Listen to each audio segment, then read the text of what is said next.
नमस्कारम। करें स्वीकार संजय पाल शोरान का। इससे पहले 2 वीडियो अपलोड हो चुके हैं और बहुत सारे आपके सवालों का जवाब देने की कोशिश की है। ये इस श्रृंखला का तीसरा वीडियो है। शुरुआत करते हैं। मैंने बीकॉम की है और मैं एमए हिस्ट्री में किया है। कोई बता सकता है क्या कि मैं फर्स्ट ग्रेड की तैयारी करूं कि सेकंड ग्रेड की करूं? मेरे पास एमकॉम की डिग्री नहीं है। दुर्गा जी का ये सवाल है। देखिए, जो समान विषयों का नियम है कि आपके यूजी में पीजी में समान नियम विषय होने चाहिए, वो प्रमोशन में डीपीसी के लिए नियम है। जो सीधी भर्ती की परीक्षा है उसमें ये नियम नहीं है। आपने बीकॉम करके एमए किया है तो आप एमए इतिहास से स्कूल व्याख्याता की तैयारी कर सकते हैं। अगला सवाल। गुरुदेव नमस्ते, फर्स्ट ग्रेड की भर्ती आएगी क्या और कब तक आएगी? अभी से तैयारी में लग जाएं क्या? मार्गदर्शन आगे की भर्ती के लिए कि वीडियो बनाओ। देखिए, स्कूल व्याख्याता की भर्ती आएगी और होली तक आप इंजॉय कीजिए होली को, और उसके बाद आपको अपने आप को शेड्यूल को पुनः बनाना चाहिए। एक रणनीति के साथ आपको स्कूल व्याख्याता की तैयारी में जुट जाना चाहिए। बड़ी भर्ती आने की संभावना है और यश गुरु आपके स्कूल व्याख्याता की तैयारी में किस प्रकार से कितनी हेल्प करेगा, इस बारे में बहुत गंभीरता से मुकेश जी ढाका सर से विचार हो रहा है और आने वाले समय में वीडियो के माध्यम से इसकी जानकारी आपको दे दी जाएगी। नीरज यादव का सवाल है, सर मैंने रीट में हिंदी ओबीसी से 118 नंबर बन रहे हैं, 118 क्वेश्चन है ये शायद, और सेकंड ग्रेड में 382, तो सर अब मुझे किसकी प्रिपरेशन करनी चाहिए? सर मैं एमए फर्स्ट ईयर है, प्लीज़ गाइड। एमए आपकी फर्स्ट ईयर है तो अभी मई जून में आपकी परीक्षाएं हो जाएंगी और एमए फाइनल जो है वो आपकी होगी 2024 में। तो 2024 तक आपकी फर्स्ट ग्रेड के एग्ज़ाम होंगे या नहीं होंगे ये कहना मुश्किल है, लेकिन मुझे लगता है आप हिंदी से हैं तो, और सेकंड ग्रेड की भर्ती भी आएगी और 118 नंबर हैं आपके क्वेश्चन हैं, इसका मतलब है 236 नंबर है हिंदी में, अच्छा स्कोर है। फिर भी आपको, मुझे लगता है कि हिंदी जो व्याकरण है उस पर आपको फोकस करना चाहिए, उसकी बहुत अच्छे से तैयारी करनी चाहिए। वो हिंदी व्याकरण आपके सेकंड ग्रेड में भी काम आएगा और फर्स्ट ईयर में हैं आप, तो यदि आप हिंदी से ही कर रहे हैं तो कहीं ना कहीं यदि आप एलिजिबल हो जाते हैं स्कूल व्याख्याता के लिए तो उसमें भी वो आपकी तैयारी काम आएंगी। टीचिंग मेथड को आप बहुत अच्छे से तैयार कर सकते हैं, मनोविज्ञान जो है उसको आप बहुत अच्छे से तैयार कर सकते हैं, और फिर आपको ये देखना होगा कि भर्ती कब आ रही है, एग्ज़ाम कब संभावित है, और फिर आपको अपनी रणनीति जो है वो पुनः उसको रिवाइज या पुनः उसको देखने की ज़रूरत है। लेकिन मुझे लगता है सेकंड ग्रेड में भी ठीक ठाक स्कोर है आपका, 382 नंबर हैं, तो आपको वो पार्ट जो रीट में, सेकंड ग्रेड में और फर्स्ट ग्रेड में तीनों में समान है, उन पाठ्यक्रम को आपको अच्छे से तैयार कर लेना चाहिए। और फिर यदि आपको अवसर मिलता है तो फर्स्ट ग्रेड और सेकंड ग्रेड, इन दोनों में से जो आपको लगे अनुकूल है आपके, जिसकी आप अच्छे से तैयारी कर सकते हैं, उस पर फोकस करना चाहिए। अगला सवाल माया जी का है, माया कंवर का, फर्स्ट ग्रेड सोशियोलॉजी के लिए गाइड कीजिए sir please, it's humble request. देखिए, सोशियोलॉजी समाजशास्त्र विषय नहीं है, न मेरा है न मुकेश जी सर का है, तो आप यूट्यूब पर सर्च कीजिए और कहीं टॉपर का कोई इंटरव्यू मिल जाता है जिन्होंने सोशियोलॉजी से तैयारी करके सफलता अर्जित की है, या आपके आसपास यदि कोई सोशियोलॉजी से लगा है उससे आप गाइड लेंगे तो वो ज़्यादा बेहतरीन रहेगा। मंजुला पारिक का सवाल है, सर कट ऑफ में एज का क्या रोल है, प्लीज़ एक्सप्लेन करें। अच्छा सवाल है ये। देखिए, क्या है कि मान लीजिए कि हम बात करते हैं एसएसटी की कट ऑफ, जनरल की बात कर रहे हैं, और जनरल में भी मेल फीमेल दोनों होते हैं। एसएसटी जनरल में मान लेते हैं कि कट ऑफ गई 199 पुरुष की और महिला की गई 194, ठीक है। हम बात कर रहे हैं कि date of birth cut off में किस प्रकार से मायने रखती है। तो एसएसटी में जनरल में कट ऑफ गई 199, लगभग 100 सवाल जिसके सही हैं कटपिट के। अब 199 सवाल हो सकता है 4 विद्यार्थियों के हों या 6 विद्यार्थियों के हों, तो और लेना है, क्योंकि 199 से ऊपर भी तो कुछ विद्यार्थियों के नंबर होंगे। अब मान लीजिए एसएसटी में जनरल में पुरुषों को लेना था, 70 पुरुषों को लेना था। अब 199 से ऊपर अर्थात 200 नंबर और उससे ऊपर वाले विद्यार्थी जो हैं वो हैं 68। तो 68 विद्यार्थी तो ले लिए क्योंकि उनके नंबर 199 से ऊपर थे, लेकिन अब 2 विद्यार्थियों को और लेना है और 199 नंबर पर 4 विद्यार्थी हैं जो जनरल कैटेगरी में आते हैं, जनरल पुरुष हैं। अब इस 4 में से लेना 2 को ही है। क्यों लेना है 2 को? क्योंकि 68 विद्यार्थी तो इससे ऊपर वाले लिए जा चुके हैं। अब वो 2 कौन से होंगे?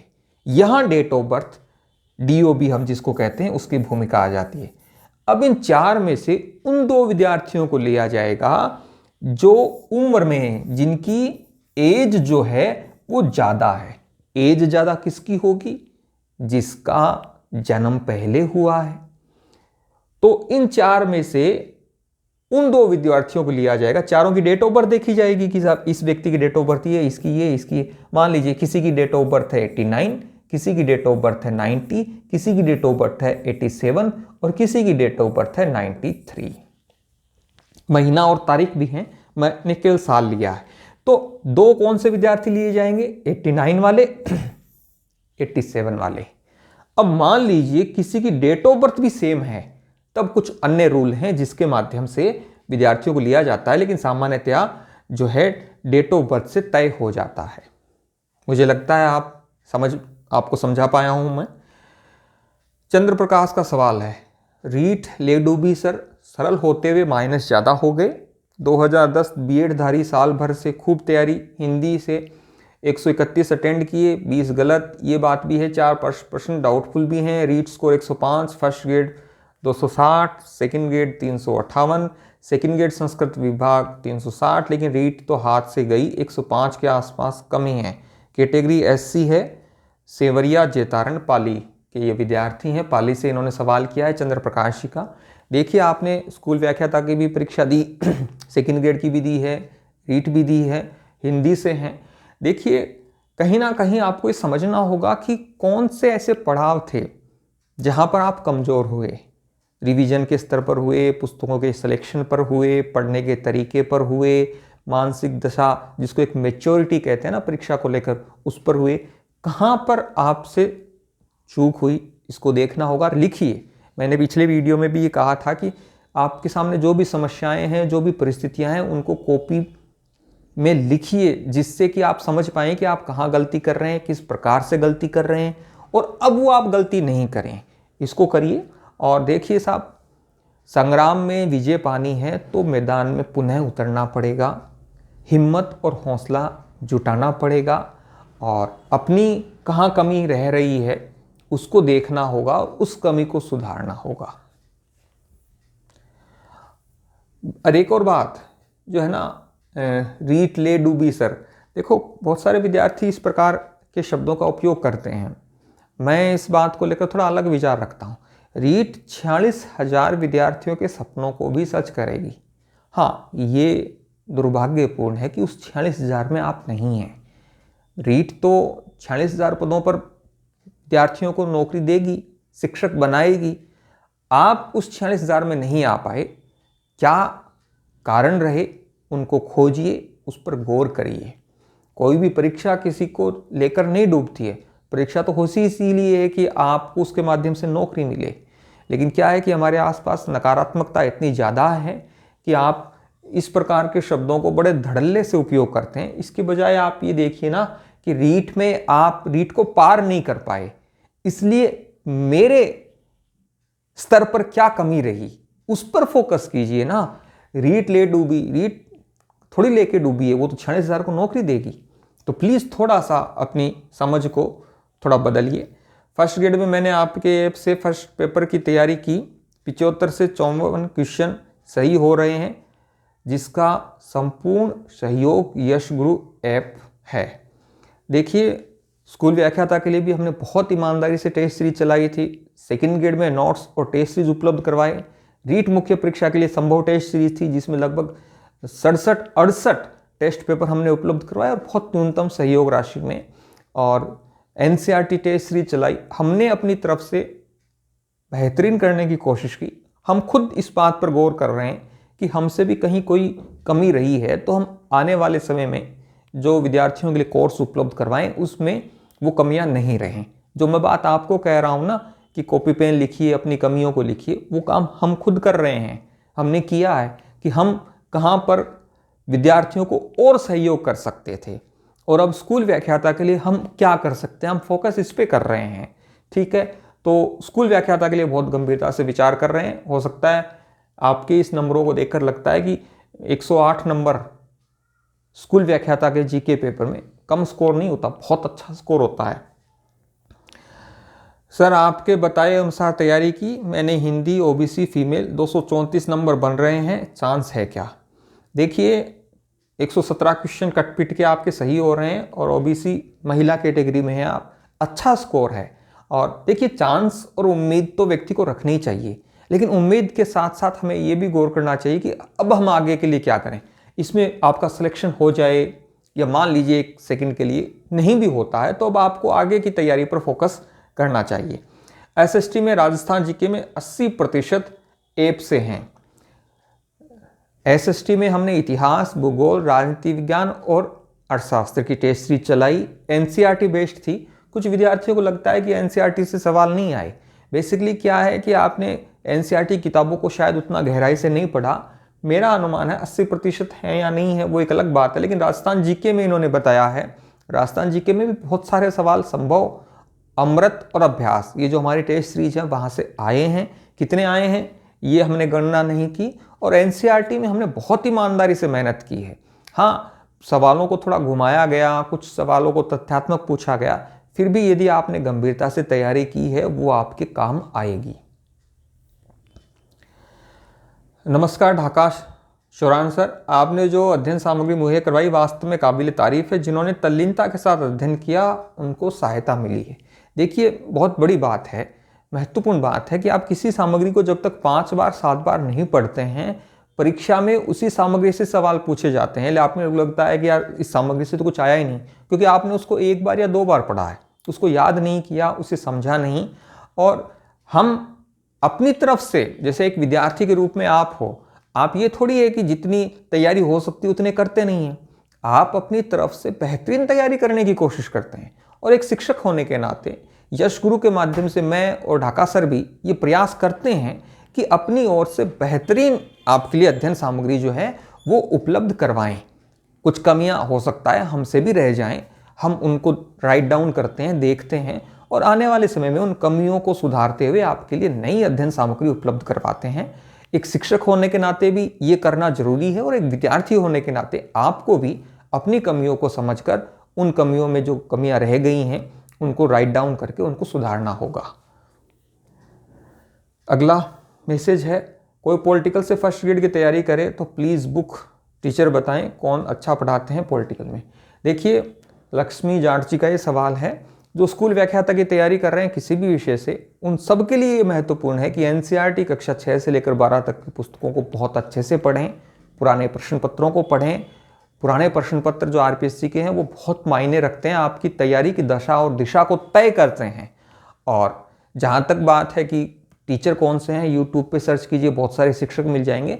और कुछ विषयों के बारे में बुक या रणनीति हो सकता है आने वाले समय में आपको मुकेश जी ढाका सर के इस यूट्यूब चैनल पर आपको मिले। एमके का सवाल, सर मैंने ओनली सेकेंड ग्रेड की तैयारी की थी, उसमें सिलेक्शन से बाहर हो गया हूँ, तो अब मुझे कौन सी तैयारी करनी चाहिए? न्यू वैकेंसी क्या कुछ रहेगी? अभी मेरा एमए फर्स्ट ईयर चल रहा है हिस्ट्री से, क्या मेरे लिए फर्स्ट ग्रेड बेस्ट होगा या अन्य कोई वैकेंसी? अगर मैं फर्स्ट ग्रेड की तैयारी में लगूं तो मेरी एमए कंप्लीट होगी, उससे पहले वैकेंसी क्लियर हो सकती है। पहले भी इस बिंदु पर चर्चा हुई है।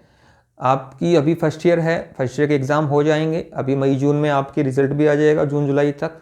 उसके बाद आप एमए फाइनल में आएंगे और आपका जो रिजल्ट आएगा वो 2024 में जून जुलाई तक आएगा। तो अब स्कूल व्याख्याता की परीक्षा जून जुलाई से यदि पहले हो जाती है तो आप पात्र नहीं हैं। जून जुलाई के बाद में होती है, 2024 की बात चल रही है यहाँ, तो आप पात्र हैं। अब ये रिस्क तो है फर्स्ट ग्रेड की तैयारी करने के साथ में, तो ये तो आपको खुद को तय करना होगा कि इस रिस्क के साथ आप तैयारी करते हैं या फिर आप सेकेंड ग्रेड जो एक सेफ है जिसमें आप एलिजिबल हैं उसकी तैयारी करते हैं। और ये कहना किसी भी शिक्षक के लिए बहुत मुश्किल है कि स्कूल व्याख्याता की परीक्षा 2024 जून जुलाई से पहले होगी या उसके बाद होगी। ये हमारी जो सेट की परीक्षा होनी है उसके लिए टेस्ट सीरीज है और इसमें डिस्काउंट भी है 26% का। लगभग 35-40 टेस्ट जो हैं वो अपलोड हो चुके हैं। 111 रुपये में ये टेस्ट सीरीज यशगुरु ऐप पर उपलब्ध है। विष्णु पंडित का सवाल है, सर जी खूब प्रयास करने के बाद भी पेपर ख़राब हो गया, बहुत ज़्यादा तनाव है, क्या करें? 2-3 वीडियो है ये, मुझे लगता है कि आपको वो दोनों वीडियो भी देखने चाहिए। हो सकता है कि मेरी कोई बात आपके लिए उपयोगी हो और तनाव का सामना करने के लिए आपको वो सहयोगी हो। और होली है परिवार के साथ, उससे बहुत अच्छे से मनाइए। सर आप कहेंगे कि बेरोज़गारी में कौन सी होली? अरे भाई, बेरोज़गारी अपनी जगह है, होली अपनी जगह है। उत्सवों को थोड़ा एंजॉय कीजिए, वो आप में नई ऊर्जा का संचार करते हैं, नई परिस्थितियों से लड़ने की क्षमता पैदा करते हैं। और युद्ध है, युद्ध में कोई हारेगा जीतेगा, परीक्षा है, कोई सफल होगा असफल होगा। आप अपनी असफलता को कब और कैसे सफलता में रूपांतरित करते हैं, अपनी कमियों से, अपनी गलतियों से कितना जल्दी सीखते हैं, गलतियों को दोहराते नहीं हैं, ये चीज़ें आपकी सफलता में बहुत बड़ी रहेगी। सर घर में सबसे बड़ा मैं ही हूँ, टूट चुका हूँ, आगे भी 30-31 साल का हो गया हूँ, मन करता है कि मर जाऊँ। हमें तो माइनस मार्किंग ने मारा, RSMB के पेपर में कहाँ दम था, हमारी किश्ती वहाँ डूबी जहाँ पेपर का लेवल थोड़ा कम था। देखिए, घर में आप बड़े हैं, इसका मतलब है आप पर जिम्मेदारियाँ ज़्यादा हैं, और जिस पर जिम्मेदारी ज़्यादा होती है, दायित्व ज़्यादा होते हैं, उन्हें समझदारी से काम लेना चाहिए। ये जो शब्द है ना कि सर मर जाऊं, जब आप पर जिम्मेदारियां ज़्यादा हैं और आप कहते हैं कि सर मैं मर जाऊं, सुसाइड कर लूं, कुछ विद्यार्थी ये भी करते हैं, ये योद्धा की निशानी नहीं है, एक कायर की निशानी है। ठीक है, परिस्थितियां चुनौतीपूर्ण हैं, मैं इसे स्वीकार कर सकता हूं, लेकिन कितनी चुनौतीपूर्ण है ये महसूस नहीं कर सकता। झूठ नहीं कहूँगा, जाके पावना फटी बेवाई, वो क्या जाने पीर पर आई। मेरे गले में दर्द है, कुछ समय पहले बुखार थी, तबीयत खराब थी, तो रात काटे नहीं कटती थी। ठीक है, तो ये मुझे पता है, बाकी कोई महसूस नहीं कर सकता। आपकी जो परिस्थितियां हैं वो मैं थोड़ा सा समझ सकता हूँ, लेकिन महसूस आप ही कर सकते हैं। और प्लीज़ सुसाइड करने की, मरने की बात नहीं सोचें। ये समय है, आप अपना पौरुष दिखाएंगे, हिम्मत और हौसले से काम लेंगे तो ये परिस्थितियां भी बदल जाएंगी। और जिम्मेदारी है आप पे परिवार की, तो जिम्मेदार पूर्ण व्यवहार कीजिए, दायित्वपूर्ण व्यवहार कीजिए। अब आप क्या कर सकते हैं, किस परीक्षा की कैसे तैयारी कर सकते हैं, किस रणनीति के साथ कर सकते हैं कि सफल हों। लाखों विद्यार्थियों ने परीक्षा दी है, सफलता 46,000 को ही मिलेगी, ये बहुत कड़वा सच है। बाकी विद्यार्थियों को पुनः मैदान में कूदना पड़ेगा, युद्ध लड़ना पड़ेगा। पुनः युद्ध लड़ेंगे तो बहुत सारे सफल होंगे, बहुत सारे असफल होंगे, यही जीवन का सच है। इसलिए हिम्मत और हौसले से काम लीजिए। वो माता पिता जिन्होंने आपको बड़ा किया, पढ़ाया, जो आपके लिए परेशान होते हैं, हैरान होते हैं, उनकी ओर देखिए और उनका सहारा बनने की कोशिश कीजिए। मुझे लगता है कि आपको वहाँ से हिम्मत आएगी। थोड़ा बच्चों के साथ समय बिताइए, यदि आपके घर में छोटे बच्चे हैं तो माता पिता के साथ समय बिताइए। होली का त्यौहार है, हालांकि पेपर अच्छा नहीं हुआ, फिर भी त्यौहार को त्यौहार की तरह बनाइए, उत्साह और उमंग के साथ मनाइए। और होली के बाद पुनः मैदान में आइए, मिट्टी को झाड़िए और पुनः डट के सामना कीजिए। नई परीक्षा और नई भर्ती आपके लिए तैयार है। एक शिक्षक होने के नाते मैं तो आपको यही समझा सकता हूँ, बाकी तो सब करना तो आपको ही पड़ेगा। नमस्कार सर जी, अपनी तरफ से सब अच्छा ही करने की कोशिश करते हैं आप और हम, लेकिन अब भविष्य को ध्यान में रखकर वर्तमान में क्या करना चाहिए सर जी, ज़रूर बताइए। अपनी कमियों को सबसे पहले लिखिए, सबसे पहले ये करना चाहिए आपको, कहाँ कमी रही, क्या कमी रही। और यदि आप अच्छा परफॉर्म भी कर रहे हैं तो आप अगली परीक्षा में और अच्छा परफॉर्म किस प्रकार से करें, इसको आप कॉपी पेन लेकर लिखिए। और स्कूल व्याख्याता की बड़ी भर्ती आनी संभावित है, उसकी तैयारी में जुट जाइए, अन्यथा सेकंड ग्रेड की भी परीक्षा आएगी।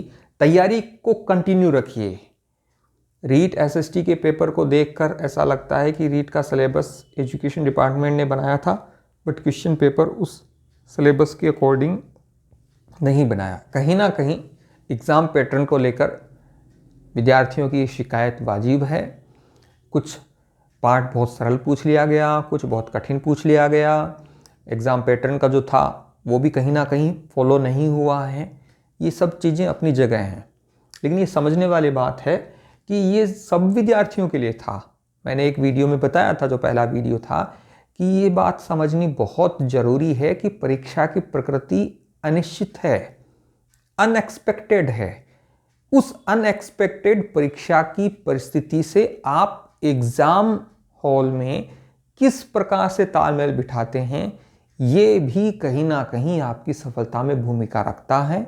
बहुत सारे विद्यार्थी बहुत ज़्यादा तनाव लेकर परीक्षा की तैयारी करते हैं, एग्ज़ाम हॉल में पेपर को कंडक्ट करते हैं, परीक्षा में सवालों को हल करते हैं। तनाव आपको कहीं ना कहीं कम परफॉर्म करने की ओर ले जाता है। इसलिए मैं अक्सर एक बात कहता हूँ कि थोड़ा खुश रहिए, मुस्कुराइए, जो परिस्थितियाँ हैं उनका सामना कीजिए, लड़िए, जूझिए, उनसे भिड़िए और तनाव कम लीजिए। साहब, थोड़ा बहुत तनाव होना स्वाभाविक है, लेकिन तनाव के तले दबे जा रहे हैं और वो तनाव आपकी परफॉर्मेंस को खराब करता है, ये सही नहीं है। ममता शर्मा जी का सवाल है, सर फर्स्ट ग्रेड हिस्ट्री के लिए क्या पढ़ें? पहले भी मैंने कहा है, एनसीईआरटी कक्षा 6 से लेकर 12 तक की पुस्तकों को पढ़िए। फर्स्ट ग्रेड के जो एग्ज़ाम आरपीएससी ने करवाए हैं उन क्वेश्चनों को बहुत अच्छे से देखिए, उन्हें समझिए, उनका बहुत अच्छे से रिवीजन कीजिए। हमारे बहुत अच्छे होनहार विद्यार्थी हैं, शर्मा जी हैं, भरतपुर टीटी कॉलेज में आप पढ़ाते हैं। सब खत्म हो गया गुरुजी, मेहनत के अनुसार फल नहीं मिला, कुछ तो गलतियां हो गई और कुछ कम अटेम्प्ट किए। कम से कम हिंदी विषय में जिन्होंने ज़्यादा चांस लिया वो ज़्यादा फायदे में नज़र आ रहे हैं। ऐसा अंत सोचा नहीं था। कुछ कोचिंग की आंसर की मार रही है, जैसे परिष्कार वगैरह वगैरह, इन्होंने भी करीब 5-7 क्वेश्चनों का अंतर आ रहे हैं, सब बर्बाद हो गया। देखिए शर्मा जी, निश्चित रूप से आपकी अपेक्षाओं के अनुसार आप परफॉर्म नहीं कर पाए और सब खत्म नहीं हुआ है। कहीं ना कहीं अब भी आशा की किरण बाकी है। आप बीएड कॉलेज में पढ़ाते हैं, आप बहुत सारे विद्यार्थियों के लिए प्रेरणा स्रोत होंगे। निश्चित रूप से असफलताएं व्यक्ति को झकझोरती हैं और कुछ हद तक तोड़ती भी हैं, लेकिन तोड़ती इस रूप में नहीं है कि आप टूटकर बिखर जाएं। असफलताएं निश्चित रूप से आपको परेशान करती हैं और प्रतियोगी परीक्षाओं की तैयारी का ये एक अभिन्न अंग है। तो आपको हिम्मत रखनी चाहिए और प्राइवेट कॉलेज में आप पढ़ाते हैं बीएड के विद्यार्थियों को, तो निश्चित रूप से वो भी आपके लिए एक विकल्प है ही। और अभी तो आंसर की आनी बाकी है, कट ऑफ आनी बाकी है, और थोड़ी सी आपने खुद इस बात को स्वीकार किया है कि आपने क्वेश्चन कम अटेम्प्ट किए। मैंने अभी बताया इस वीडियो में ही कि परीक्षा में आपकी जो रणनीति है कि कितने क्वेश्चन अटेम्प्ट करने हैं, कौन सा क्वेश्चन छोड़ना है, कौन सा करना है, ये बहुत निर्णायक भूमिका निभाता है। कहीं ना कहीं उसमें थोड़ी आपसे चूक हुई, फिर भी मैं एक बात कहूँगा कि हिम्मत और हौसला तो रखना पड़ेगा यदि आपको पुनः प्रतियोगी परीक्षाओं की तैयारी में जूझना है तो। कुछ सवाल और हैं। नेक्स्ट किस एग्ज़ाम की तैयारी करें? टीचिंग एग्ज़ाम में 5-6 मंथ में कोई भर्ती आने की संभावना हो तो बताएं। मेरा एक ही क्वेश्चन है, टीचिंग के अलावा कोई नज़दीक भर्ती हो तो भी बताएं सर। देखो थोड़ी सी चूक है, टीचिंग एग्ज़ाम की तैयारी की पूछ रहे हैं आप, साथ में कह रहे हैं सर कोई भी भर्ती आए हम उसकी परीक्षा की तैयारी कर लेंगे, वो दे देंगे। मुझे लगता है थोड़ा सा ये घातक हो सकता है। 5-6 महीनों में मुझे लगता है कि स्कूल व्याख्याता और सेकेंड ग्रेड, इन दोनों परीक्षाओं की भर्तियां आपको देखने को मिल सकती हैं। स्कूल व्याख्याता के लिए आप अनुकूल हैं तो आप उसकी तैयारी करें, और सेकेंड ग्रेड के लिए अनुकूल हैं तो उसकी तैयारी में जुट जाएं। जो रिदम बना हुआ है उस रिदम को बनाए रखें, क्योंकि आप पढ़ाई नहीं कर रहे हैं, तैयारी नहीं कर रहे हैं और कोई और काम भी नहीं कर रहे हैं, तो दिन तो बीत ही रहा है ना। तो इससे अच्छा है कि आप दिन में 2 घंटे, 4 घंटे, 6 घंटे, जितनी तैयारी हो सकता है अपनी परीक्षा की तैयारी करें। आपने बहुत अच्छी टेस्ट सीरीज दी सर। अब आपसे रिक्वेस्ट है कि फर्स्ट ग्रेड को लेकर क्लास लाएं। सुमन राठौड़ जी का सवाल है। स्कूल व्याख्याता के लिए हम गंभीरता से इस बात पर विचार कर रहे हैं कि विद्यार्थियों की किस प्रकार से और क्या सहयोग कर सकते हैं। आने वाले समय में वीडियो के माध्यम से जो है वो बताएंगे। जितना सोचा था वैसा आपका मैटर नहीं था। खैर, जो प्रश्न आए वो सबके आए, कोई विशेष प्रश्न नहीं आए जो मेरिट निर्धारित करते हैं। थोड़ा और मेहनत करने की ज़रूरत लगती है मुझे। ये बात लागू होती है मेहनत करने की हमारे ऊपर भी और आपके ऊपर भी। हम भी अपनी कमियों को देख रहे हैं कि कहाँ हमसे गलती हुई, चूक हुई, और आप अपने स्तर पर देखिए और स्कूल व्याख्याता और सेकेंड ग्रेड की तैयारी में आप जुट जाइए। सेट के लिए मैराथन क्लास लगाओ गुरुजी, जितेंद्र जी का सवाल है। देखिए, मैराथन क्लास थोड़ी मुश्किल लग रही है क्योंकि अब हम स्कूल व्याख्याता में विद्यार्थियों को क्या सामग्री उपलब्ध करवाएंगे, टेस्ट सीरीज़ या नोट्स वो कैसे उपलब्ध होंगे, उस पर हमने प्लानिंग करके उस पर थोड़ा थोड़ा काम करना शुरू कर दिया है। और सेट के लिए जो है यश गुरु ऐप पर टेस्ट सीरीज उपलब्ध है, आप चाहें तो उसे देख सकते हैं। प्रियंका जी का सवाल है, सर करंट से सभी क्वेश्चन आपकी पीडीएफ से थे, thank you. Mukesh ji Dhaka sir ने करंट में लगभग 70-80 पेज की पीडीएफ जो है वो नोट्स के रूप में आपको उपलब्ध करवाई थी। कुछ हमने मैटर टाइप करवाया था, कुछ से हाथ से लिखा हुआ था, और बहुत अच्छी पकड़ है मुकेश जी सर की करंट पर और उसका लाभ आपको मिला, उसके लिए आपका धन्यवाद। लगभग अधिकांश सवालों का जवाब मैंने देने की कोशिश की है। फिर भी कोई सवाल आपका रह गया हो तो आप कमेंट बॉक्स में बता सकते हैं। स्कूल व्याख्याता के लिए बहुत जल्द हम आपके लिए घोषणाएं करने वाले हैं कि क्या कुछ आपके लिए करेंगे। धन्यवाद।